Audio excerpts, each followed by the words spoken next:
Hello everybody, how are you all? Hope you're doing great. So, welcome back to another session of Learning English.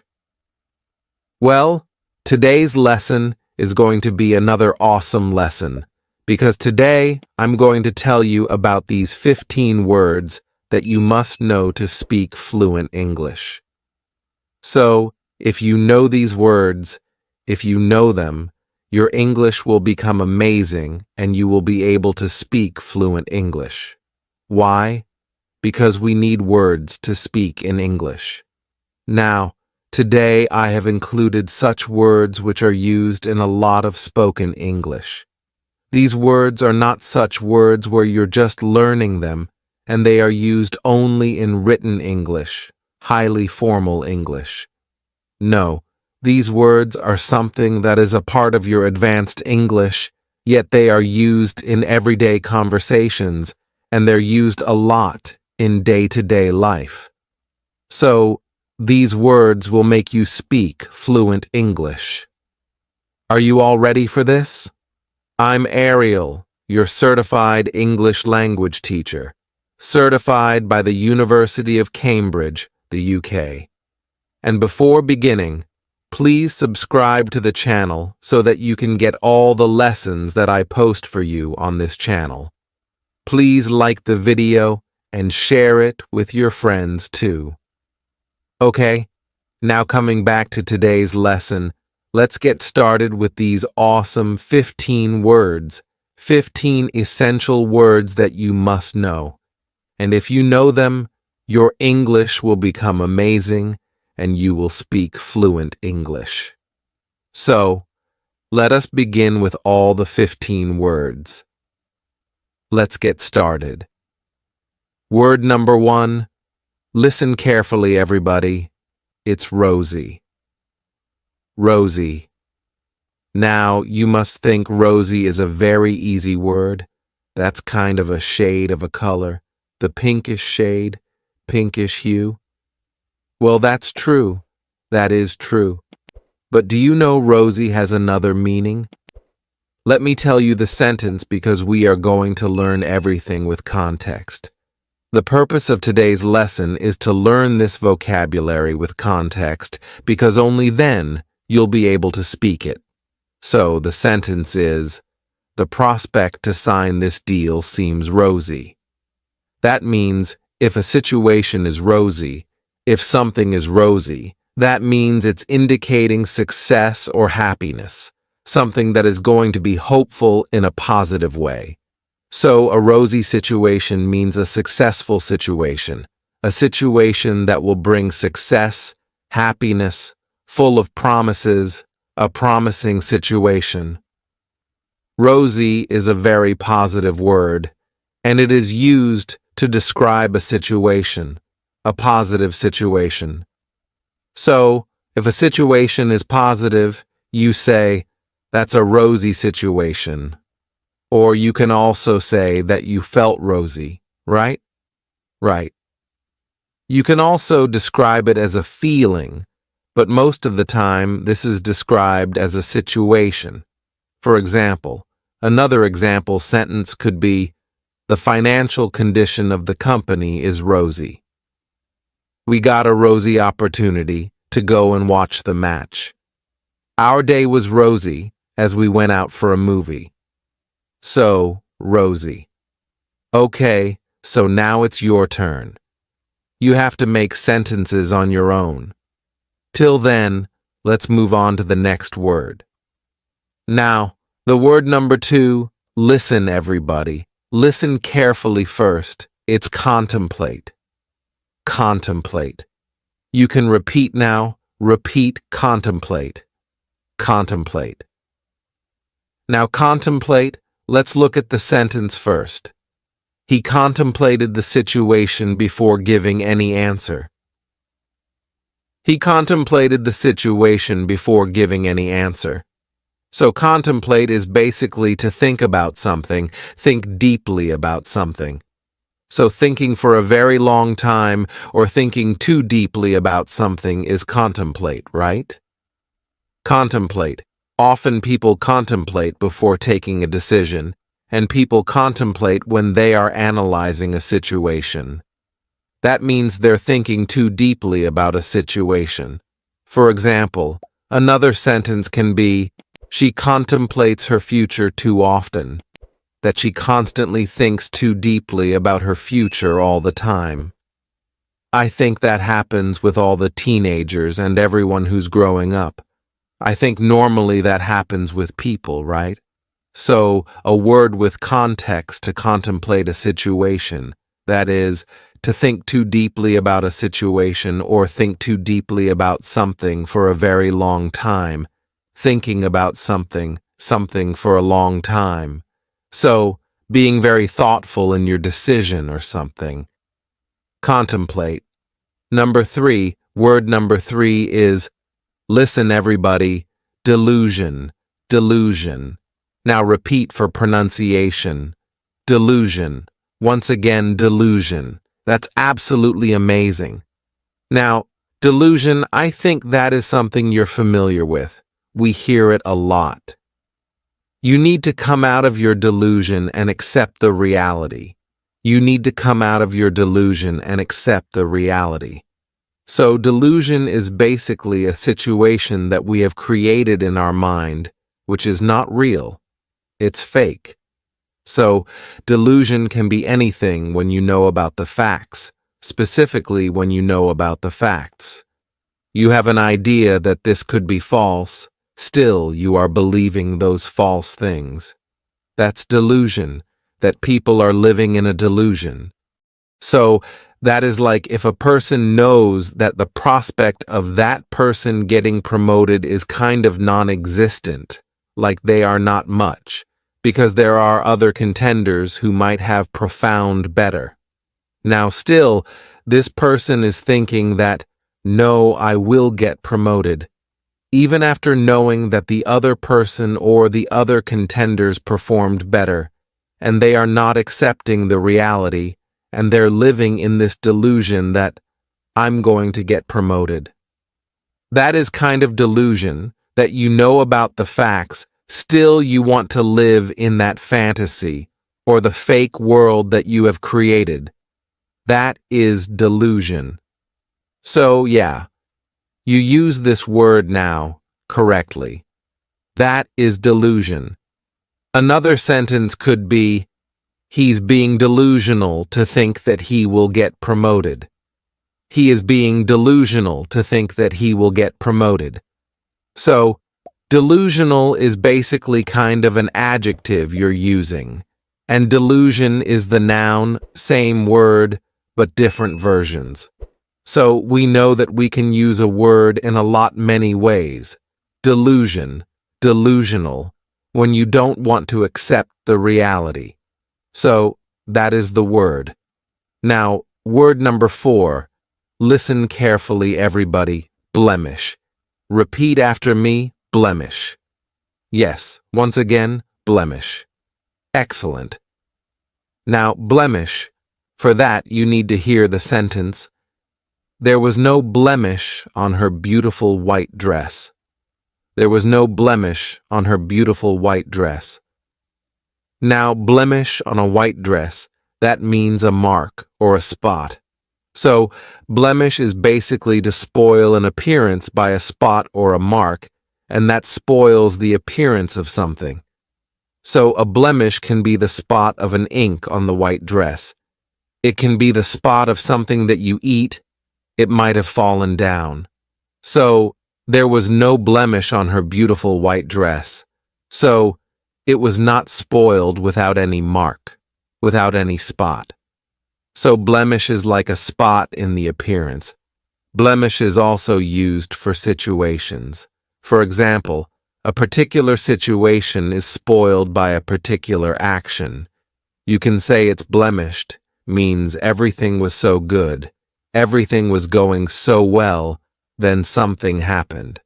And that was a blemish in the whole event or the whole situation. For example, everything is going good. You might be taking a decision for a project, and suddenly one of the team members who is performing really well and giving ideas is changed and replaced by somebody else. So, you still have the project, everything is doing well, and because that one person was replaced, you were not able to meet the deadline because that person took a little bit of time to get adjusted to this particular project. That means the changing of the team member was a blemish as the team missed the due date for the project. So that is how you're forming the sentences for the word blemish. So it's a word that you can use anytime you want to refer to a situation. Or yeah, if you want to talk about the appearance, the clothes, yeah, use the word blemish. Word number five, listen carefully everybody, and that is fiasco. Fiasco. Now, fiasco, this word is kind of popular these days when you speak English. You'll hear it a lot in spoken English. Repeat after me, fiasco. Fiasco. Okay, what is the meaning of fiasco? Let's listen to the sentence first. The whole meeting ended up in a fiasco. The whole meeting ended up in a fiasco. So, fiasco is basically a kind of disaster, not a natural disaster, obviously. A disaster means kind of a very bad situation, something that is ending up in a bad situation or not as expected. You can say, kind of a mess, when you want to say that this situation is such a mess. We were not able to understand what is happening, what happened, and a complete failure, as you can see. So the whole meeting ended up in fiasco, maybe because people were not able to take a decision. There were so many conflicting ideas that the meeting ended up in an argument. And yeah, no result. That means it's fiasco, right? A complete failure, disaster of a situation. So it's used a lot in business English. It's used a lot to describe a situation, anything that is happening. And yeah, you want to describe, use the word fiasco. Fiasco is always used in reference to a situation, a particular happening. Another example could be, the party turned into a fiasco because two people started arguing. The party turned into a fiasco because two people started arguing. So, fiasco is like kind of, yeah, everything was going great, and then suddenly everything went downhill. Everything was a mess. So, fiasco. Next word. Word number 6. Word number 6. Listen carefully, everybody. It's an easy word. Root. Root. Now, root is very easy. It's simple. Root is basically the base of any plant, right?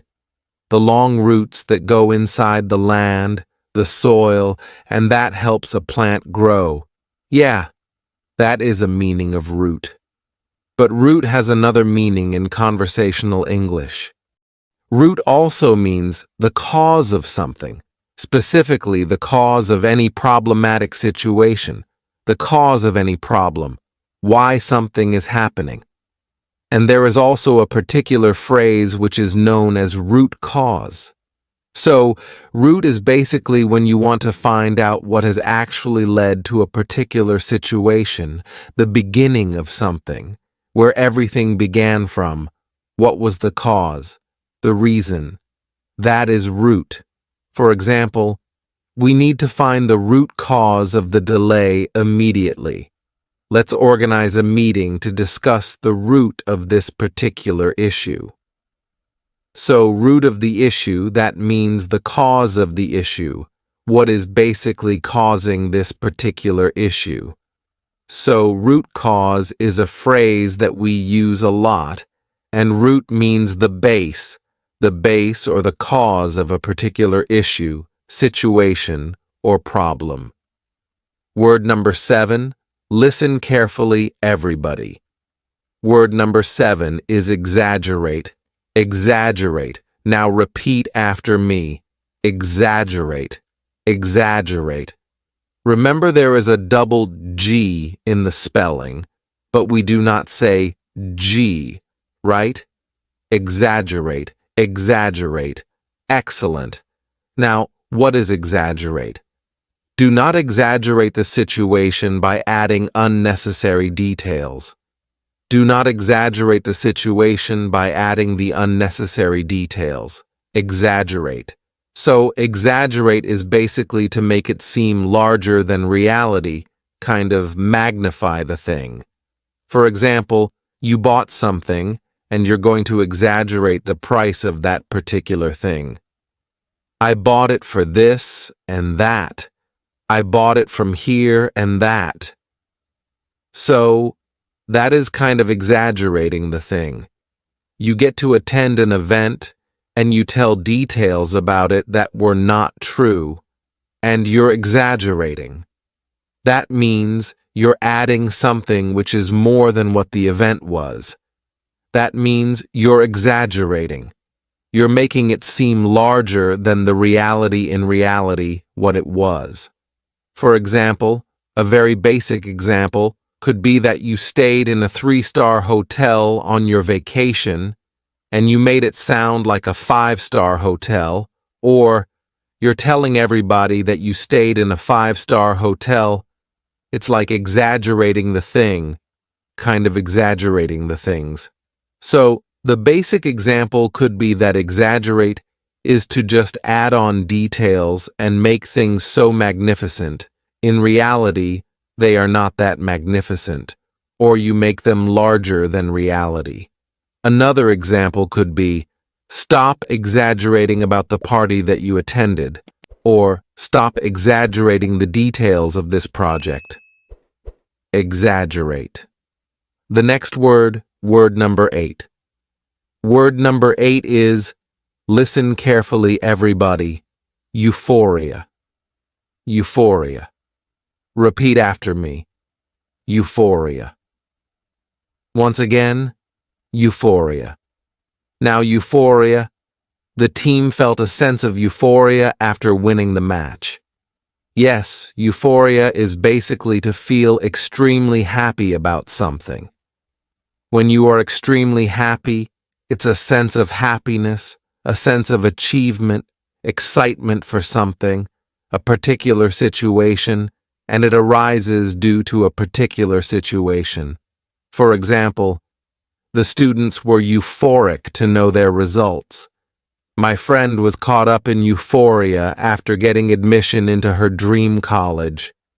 So, euphoria is basically that sense of extreme happiness that you experience because you've achieved something great.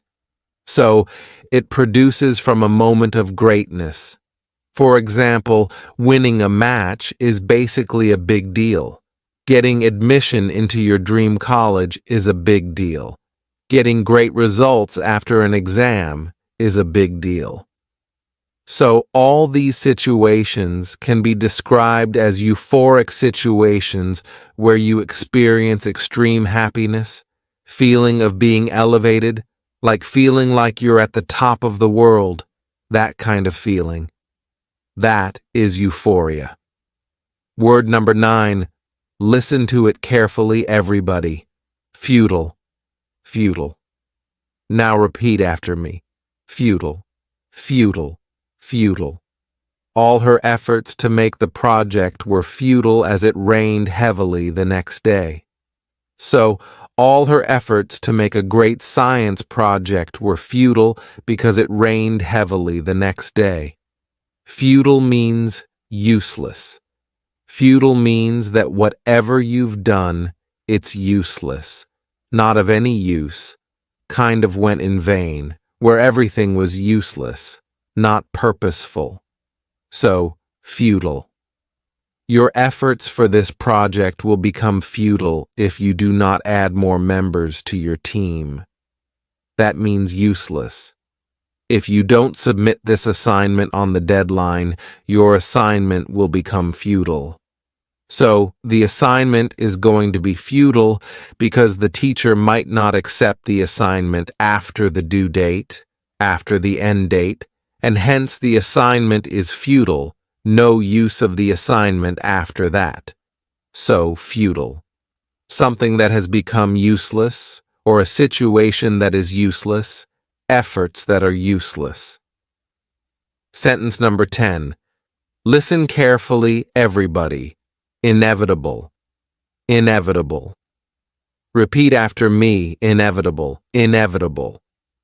Appointment of the new CEO was an inevitable decision. Appointment of the new CEO was an inevitable decision. Inevitable means something that you cannot avoid at any cost, that is bound to happen. Some things in life are inevitable. Some things in life are bound to happen. You have no control over them. They will happen. They're inevitable. So, inevitable is something that you cannot stop from happening. It is bound to happen, and sometimes you use it for situations where you know that this is going to happen. This might happen.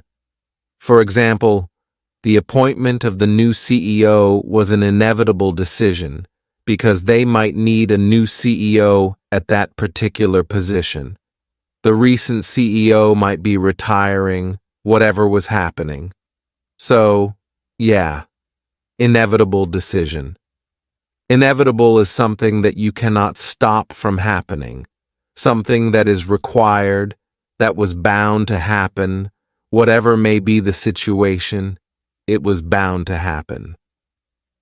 Working for extra hours is inevitable if we are going to take up this project. So, inevitable, that is bound to happen. We have to work for extra hours. We know that from the beginning. Inevitable, something that is bound to happen, something that you know will happen, something you cannot stop at any cost. Word number 11, listen carefully, everybody. Charisma, charisma. Now repeat after me, charisma, charisma. There's a charisma in the way she talks. So, there's a charisma in the way she talks. One more sentence. He has such a charismatic personality. Charismatic personality. So, charisma or charismatic basically is the power. Charisma is the power to influence people, to attract people in a positive way, to influence them. So, the great leaders in the world, they have charismatic personality. That's why people are influenced. That's why they are able to have that influence on the world. The great leaders, for example, people in power, they have charismatic personality. They have a charisma. When someone talks and you want to listen to them because they have charisma in their personality, their voice, it's charismatic. Their voice can be charismatic. So, charisma is basically the power to influence people in a very positive manner and to attract people in a very positive manner. For example, if I want to say a charismatic personality, like I told you about the leaders, the great leaders in the world, all the leaders in the world, and all of the people who establish big businesses, like we know around the world people have done that, the founders and all that, they have that personality. They have something in them. That's why they were able to create such a big thing. So, charisma, charismatic personality. Word number 12, listen carefully, everybody. Lure. L. Now repeat after me. Lure. L. L. Now L. She was lured into accepting the job due to a high salary package. L. Basically, lure is to attract somebody to do something by offering something to that person.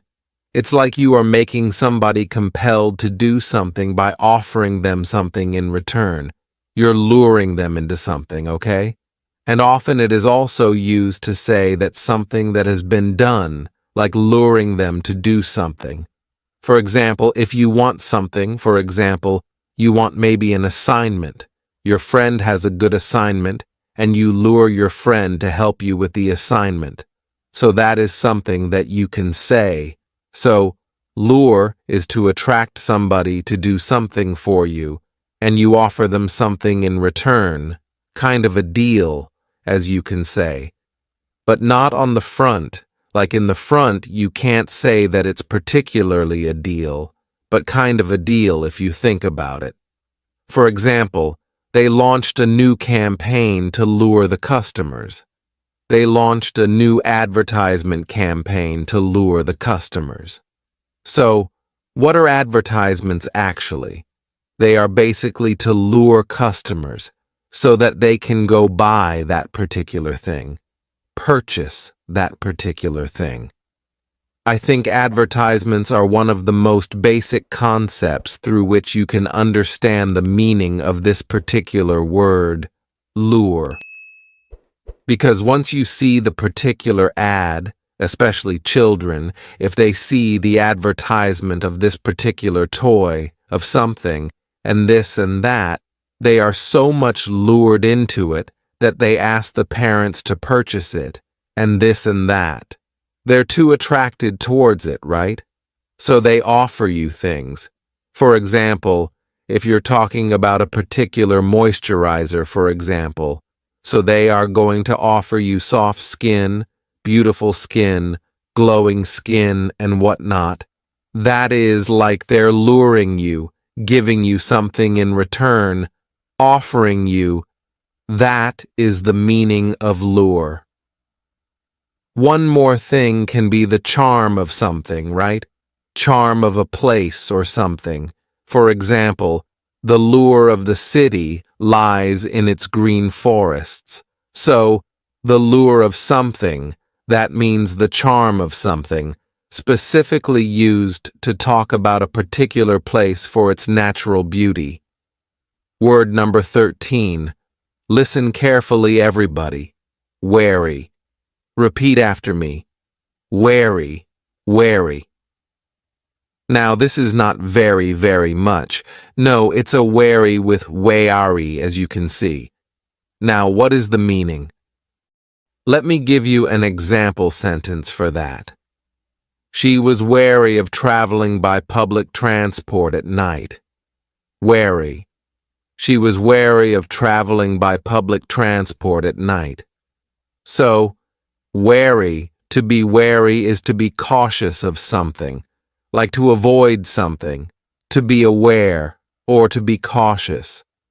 Like you think about it before doing that particular thing, and you are kind of protecting yourself from doing that particular thing, or you're cautious enough not to do it. That is being wary. So you think about a situation. You analyze whether it's right or not, should you do it or not. That is being wary of a situation or somebody or something. So she's wary of approaching new people in the town, a person who has just shifted to a new town, maybe because of the job, and the person is wary of approaching the people because they don't know what would be the reaction of people. What would they say? She's kind of wary of the particular situation and everything. You can also say it's like you do not trust a situation or trust somebody completely. So you're being wary means you're being cautious, and that means you're not trusting a particular situation, or maybe a person, somebody completely. For example, you should be wary of the strangers who offer you something to eat. That is kind of a saying that goes around, kind of a proverb. So, be wary of the strangers who offer you something to eat, a proverb that we teach to children because of their safety. So, wary is to be cautious about something, not to trust anybody. Word number 14, and it is, listen everybody, vibrant, vibrant. Repeat after me, vibrant, vibrant. The painting was full of vibrant colors. So, vibrant means bright, kind of bright. And it also means to be full of excitement, energy, enthusiasm. So, when you feel enthusiastic after looking at a particular painting, if you look at a painting which is full of bright white colors, you will feel a sense of positivity from that particular painting, won't you? Look at the vibrant flowers spread over the garden. So, vibrant flowers, kind of full of life, beautiful, colorful, with bright colors, the vibrant flowers. She has such a vibrant personality. So, vibrant is basically full of life, excited, who's always kind of, throws a certain positive energy. And if this person has positive energy and you can see that particular personality, yes, that is vibrant personality. Vibrant is anything, any situation that is enthusiastic, full of energy, full of colors, full of life. That is vibrant. Word number 15. Word number 15 is, listen carefully, everybody. Enigmatic. Enigmatic. Now, enigmatic. Repeat after me. Enigmatic. Once more, enigmatic. Excellent. Now, enigmatic. Listen to the sentence. We participated in a treasure hunt, which was an enigmatic experience for us. He has an enigmatic personality. She's kind of an enigma to everybody. So, enigmatic is something that is mysterious, something that has that aura of mystery to it. That the person, for example, introverts who have great personalities are considered enigmatic or enigma because they keep to themselves, yet they have great personality. So, people often think about them that, okay, this person has great personality, yet they don't mingle much, they don't talk much, so they are kind of enigma to the world. Enigmatic personality, something that is kind of mysterious. So, if you have read that particular novel, Jane Eyre, and if you know that the character of Edward Rochester is shown to be the enigmatic personality, one of the enigmatic personality, was kind of mystery to everybody. That is how I can say, yeah, enigmatic personality. So, enigma, enigmatic, something that is kind of mysterious, has an aura of mystery to it. The novel is full of enigmatic situations where you want to know what is going to happen next, and everything is such a mystery. There are so many twists and turns. So, these were all the words, the 15 words that you must know. If you know these 15 words, you can speak fluent English, and once you know them, you're able to speak them. Your English is amazing. So, practice all these 15 words with me. Now I have a homework for all of you, that you are supposed to create 2 of your own sentences. Make 2 sentences from each word that we have discussed today in this video. That is your homework. Because in this manner, everything that we have discussed today, learned today, it's going to be more solidified in your mind, and you're going to speak the words in a better way. So, create your own sentences, keep practicing, keep learning. This was it for today. That was the lesson, the 15 words that you must know to speak fluent English.